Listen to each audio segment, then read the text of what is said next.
Good afternoon, everybody. We'll go ahead and get started.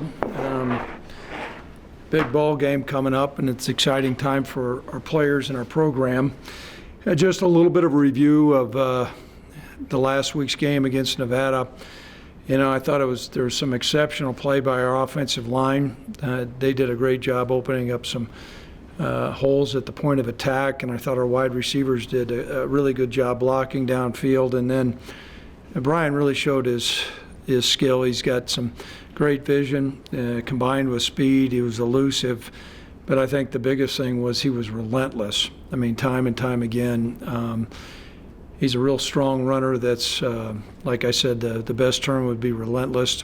So it was a phenomenal day by his performance. You never want to make it an individual performance, but I think we need to note that he was exceptional. And offensively, we took care of the football. We didn't put the ball in the air very much. We did have the one pass by Austin Conway, and Larry Scheid always told me he was a good quarterback, so we utilized his skill set there. But we did take care of the football, which I think was really important. We came up +1 on the turnover margin, even though that was late, but that was going to be important to win the turnover margin. That interception at that time proved to be very important. We were disappointed defensively in the pass yardage that we accrued during the course of the game. There are certain plays. I think we need to note that Nevada had a receiver come back who had some good skill, and I thought their backup quarterback played exceptional for the circumstances he was under. But there are things we got to correct and clean up. Our tackling was not as crisp as what it has been. I think you can have a measured evaluation of that. They have talented players, and it's always more challenging to tackle talented players.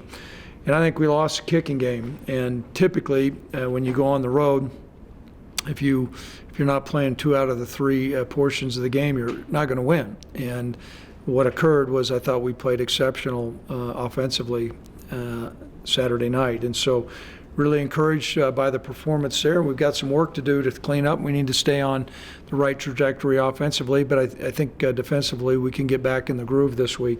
As far as on the injury front, we did not finish the game with Chase Appleby, but we are encouraged. I would say right now it would be better than probable. I would say, I don't know what the term would be, but more than likely he's going to be playing. That's not our decision. That's our sports medicine department's decision, but all signs are encouraging there. Getting on to Boise State, they're rated high. This game has big implications, and not only with the Mountain West Conference, but nationally. But they're really well coached. Brian Harson's done a great job. When you look at their performances, it's not by chance that they're undefeated. They have good players. They're well coached. You start with the quarterback, Rippon, and Brian was a quarterback, and so Rippon's really been well schooled. He came in with good talent. He was a heavily recruited quarterback, but they have really done a nice job grooming him. When you go through, and I don't know what all their progressions are on their reads, but got a pretty good idea. He usually takes the ball where it needs to be taken. He's got a good arm. He's fairly mobile. And then along with that, they've really got an outstanding offensive line. Very rarely do you see their offensive line have a busted assignment. Very rarely are they on the ground. They're big, strong guys that are mobile, and they block well. And then you start going down the line. The running back, McNichols, obviously he's an outstanding running back. He's close to 1,000 yards right now, 5 yards a carry, so they can move the ball on the ground. And then you look at the receiving corps. Spurbeck is an excellent receiver. I think he's been around forever. He's made tons of plays, and hats off to him. But the other thing they've come up with another emerging receiver, Wilson, number 1. I believe he's from Coffeyville, and I know a lot about players that have come out of the Jayhawk League, and he also is a former quarterback like Austin. He's thrown the ball some, so we have to be prepared for that. And they're solid in the kicking game. So what you've got a great matchup of 2 undefeated teams in the Mountain West, and it's an exciting time for us. I know Boise's going to be excited. Last time they came into town, there really wasn't much of a challenge. I met Coach Harsin for a cup of coffee at Starbucks that morning. If I do it this time, I'm going to make him pay. So That being said, I'll open up to questions. Just how, you mentioned, Boise's been Boise for a while, and, another step in the program, you're out to win the game, but they haven't been that competitive the last few games with them. How important is it just to keep taking that step? And I know you're out to win it, certainly. Yeah. But just to keep progressing, because the last few years it really hasn't been. Right. Let's just be real clear. We're out to win this game. And our players have a great deal of confidence. We're competitive guys. And we've seen progress. And even during the course of the Nevada game, there were things that sometimes you don't play your best football, but you find a way to win a game on the road against a capable opponent. That may sound like an old coaching cliche, but that's true. We found a way to make a play at the end of the ball game. And we're on a good trajectory. There's no doubt. I mean, this is going to be a big challenge. Boise doesn't have they're rated, I don't know, they're getting close to the top 10. I know that. And I think that's well-deserved. I know we picked up a vote somewhere, so that's encouraging. It's been probably a while for that. So a big ball game, and we're excited. I really want to encourage our fans come out and support this football team. It's going to be a great college football game. What's that say to you, Coach, that you did receive a vote in the coaches poll? When you found that out, what was your reaction? A little bit of a smile. I voted on the coaches panel before, but I think what it is showing is that we're taking steps forward. You don't vote somebody just because you like a team. I think it shows somebody's paying attention to the wins that we've had and how we've played. I know it's not like we haven't been on TV. We've been on TV a lot, and so we're encouraged about that. Coach, you mentioned Rippon, Spurbeck, McNichols. Yeah. Would you say this is the biggest offensive challenge you guys have faced so far this year? I thought Nebraska was very talented, but certainly these guys, when you look at the firepower they have, and they've played a lot of football for quite some time now, and so anytime you're defending an offense that has a balanced offense that has the ability to run and throw, that really spreads you. Now, we would like to think we've been able to do the same, that we have the ability to run and throw. It's not like we don't have any weapons either. And I know we dialed the number of passing attempts last week back a little bit, but we felt like we could get Brian going. And, we did throw the ball some, but this is going to test us defensively. Fred, why the continued breakdowns in the secondary? What are you seeing there on film, and is there anything specific that you can point to? Well, some of it, if you look at how we've deployed our defensive, you're a well-schooled football analyst, you probably would notice that we spun our safeties down tremendously. And so whenever you do... Someone on the conference call needs to mute their phone. Someone on the conference call needs to mute their phone, please. Hello? Okay. Hello? Please mute your phone, if you would. Thank you. I'm sure you've noticed our safety's been down in the box. Yeah. Well, when you play quarters coverage like that, you're gonna leave your corners out there on an island. And so what that does, that exposes us to some big plays. And, we've done that quite a bit, but our thought process is we're going to try to make a team one-dimensional. We're going to take away the rushing yardage, make you throw it in a hurry. Now, what also has happened, not having Carl Granderson, that's had an impact. And then we lost Chase. And so, I don't want to put it completely off. Certainly our technique needs to play, but I'm sure you've noticed there's a reason why Andrew, how many tackles he has? He's averaging 10.7 a game. Okay. He ain't playing from 15 yards deep. So when you do that, there's some give and take. So beyond just saying tons of breakdowns, some of it's some of the schematics, and, I'll take some of those passing yards. If a team can run it on you, I know this, you get a big play, and 11 guys come over the field, over the sideline. You put your arm around that guy that got the big pass on him and cheer him up, and you got 10 other guys don't feel so bad.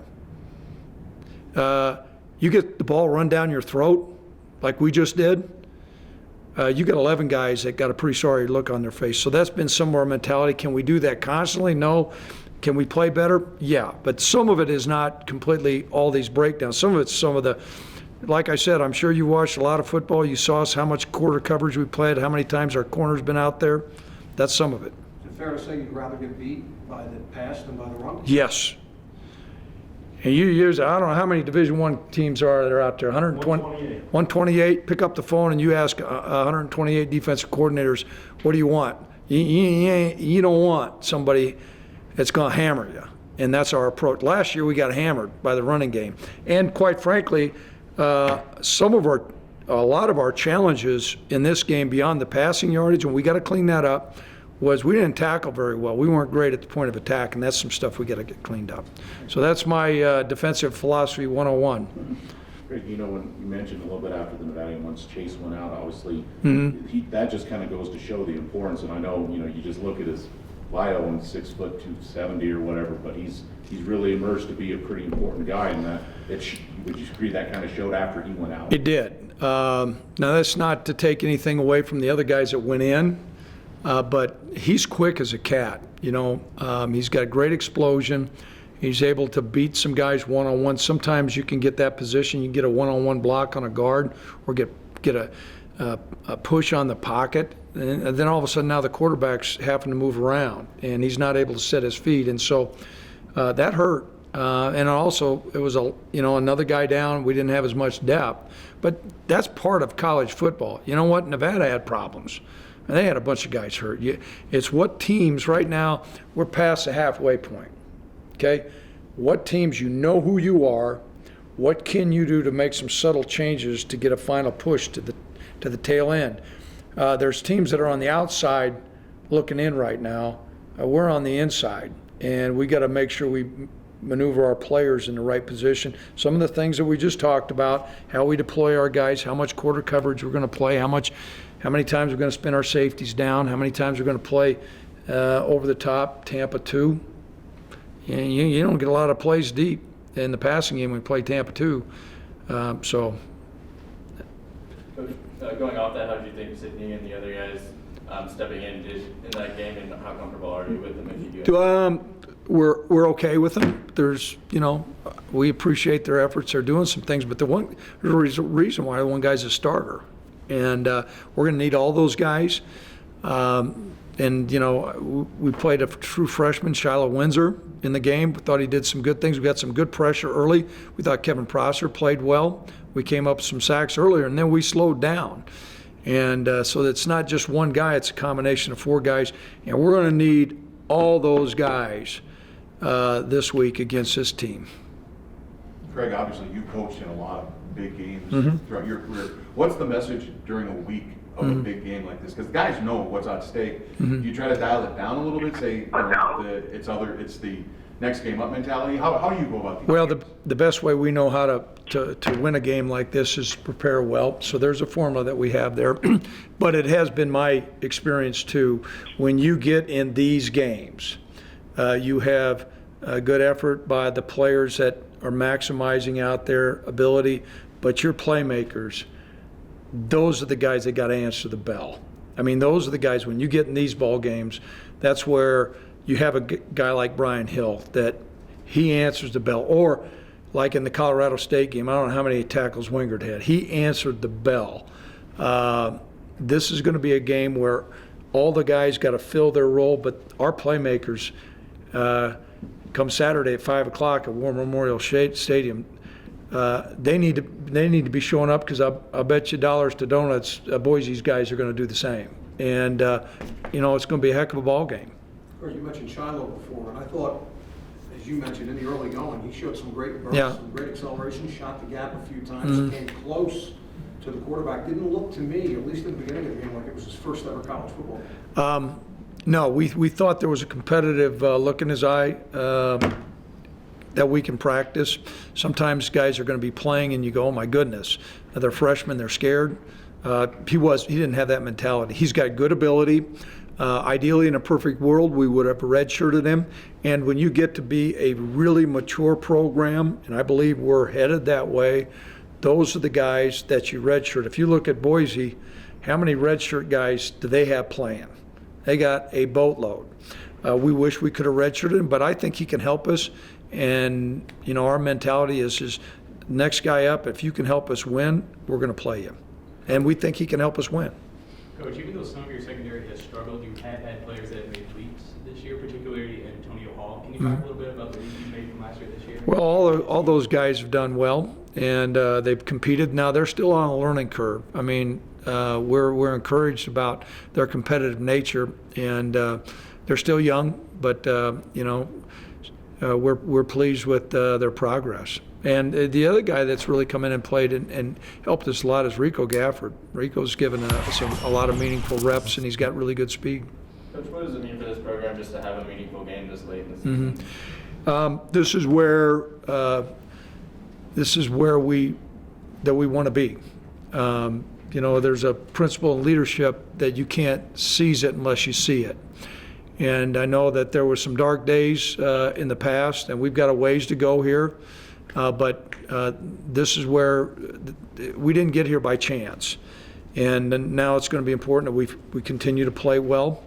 But we're certainly in a different place than where we have been. It's not by happenstance. They have good players. I watch the tape. Somebody gets home, I guess they got good players. They got good players. I remember coaching against Peyton Manning, our secondary coach, is going nuts. Well, we were playing, look at all these guys. Yeah, you're playing in big-time games. You're going to have good players. They have good players. On the flip side, I'd venture to say there's some guys in Boise probably looking at tape going, Wyoming's got some good players. And so we're encouraged about where we're at. Playing off of what Brandon just asked you, Coach, with everything on your plate, game planning, everything that falls under your domain as the head coach, I think the fan base would acknowledge that this has been a very fun season up to this point in time. Are you ever able to enjoy actually what's been going on and the progress that you're making, or is it just something that you're so single-minded in your focus of just continuing to try to get better that you really can't enjoy it to the extent that maybe some of the fan base can? No, you hit the nail on the head. You don't. Now, I can tell you one thing that's a benefit going through some challenging times. The last place I was at, it got to the point where you just won every Saturday. And I probably enjoyed this football team more than most teams I've ever coached because you're seeing the progress. But no, it's on to the next game. As soon as we walked off the field, right away your mind starts turning. You're saying, hey, we got Boise coming up here. We're undefeated in the conference. They're undefeated in the conference. Let's sharpen our sword. And I think if a coach starts looking in the rearview mirror too much, you're not going to be ready to go the next week. But to say that you haven't enjoyed, when you see Brian Hill run over 9 guys, that's pretty doggone special. When we practice that doggone trick pass play, I don't know how long we've had that in the books. And every time we do it, it's against a scout team, and Josh Allen would catch it with one hand. He's out there, he's catching it with one hand. And I'm joking with him, by gosh, Josh, 2 hands, 2 hands, 2 hands, 2 hands. Well, he got in the game, and the first thing he said when he came over to coach, I caught it with 2 hands. Those are some enjoyable moments that people maybe on the outside don't pick up. So I have. Coach, looking at the BYU game that Boise just played, and I know BYU was just a field goal away from the win there, was there any sort of blueprint to what they did, or was it just kind of a strange game with Boise having so many turnovers? Well, turnovers, sometimes I think that's mislabeled. A turnovers implies you're just giving something to somebody else. And certainly during the course of that game, I'm sure Coach Harsin said, we've got to do a better job taking care of the ball. But I think BYU did a good job of taking the ball away. There was a couple plays where I thought BYU ball hawked really well and stripped the ball, went up for a couple picks, made some big plays after a pick. And so I think we need to look at what BYU did as far as really going after the football. That's a heck of a blueprint. And, in the past, the last several weeks, we've done a really good job. Last week, we didn't, the ball was on the ground. We didn't come up with it. The ball was in the air. We need to do a better job of taking it away this week, and that's part of our blueprint. There's a question for fans, I think, that they'd like to know about this. You talk about getting on to the next game as soon as the previous game is over with. When you get on the plane and you're on your way back home, what are you and your coaches doing? Well, I can tell you this, we have a tradition around here. When you're on the plane and you win a game, you get ice cream bars. And so I was eating an ice cream bar. And Tom I was over there, he said, we haven't been able to do this very much. And my boss was sitting next to me, and he kind of laughed. It's been 2 times in 3 years. And so I had ice cream bar. Any other questions?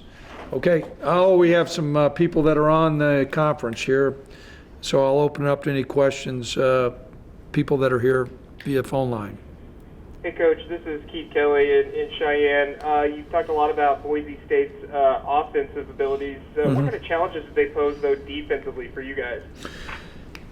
Well, I addressed all the offensive guys to the media because I know the media always wants to talk about all the offensive guys. You know what? Defensively, they're I think, an excellent team. They bounce back in between with their front. They have, as I said earlier, a lot of redshirt freshmen, not redshirt freshmen, but red shirts who are seniors and juniors. They're big and strong up front, and they do pressure well. Don't give up tons of big plays. And so that's going to be a real challenge. And in the last couple times that we've played Boise, we've had a very difficult time establishing the line of scrimmage. That's what we need to start with. We need to take care of the football. And some of the challenges that we've had is they've been so doggone disruptive with their secondary and their front causing takeaways. So a lot on our plate there. And our guys are going to, and we're working really hard composing an offensive game plan to try to scrap out a couple points. And you in your opening remarks, you talked about how you like the way the offensive line is playing for you guys. I mean, obviously you have the confidence that you feel like they're going to be up to the challenge, but what have they done to lead you to believe that is actually the case, that they are going to be up to this challenge at Boise State? Well, I've seen a good improvement during the course of the year. Many times offensive linemen, it's not so much the 5 best guys that are out there playing, what are the 5 best guys who can play together and almost know something before the other one does something. And so continuity is really important. We've been able to play. We haven't had musical chairs like we've had in the past. And so continuity, experience, I've seen, during the course of practice, a more aggressive play. And when I say aggressive, I've seen guys come off the football during practice. That's carried over in a game. Now, this is going to be a tall order. This is the best defensive front that we've going to be playing against. And but the fact that we have all our starters and they're all entrenched, and the other thing that's really helped our offensive line, quite frankly, is our ability to pass the ball, to open up some holes.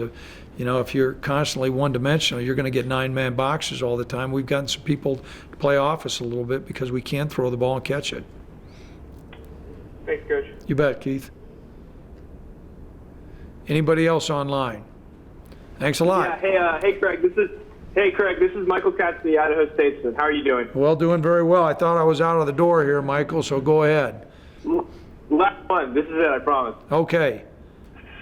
All right. So you guys are a win away from a bowl game. I mean, is this about where you thought this is year 3 for you, correct? Mm-hmm. That's correct. Is this where you thought you guys would be, or is this kind of catching you off guard too?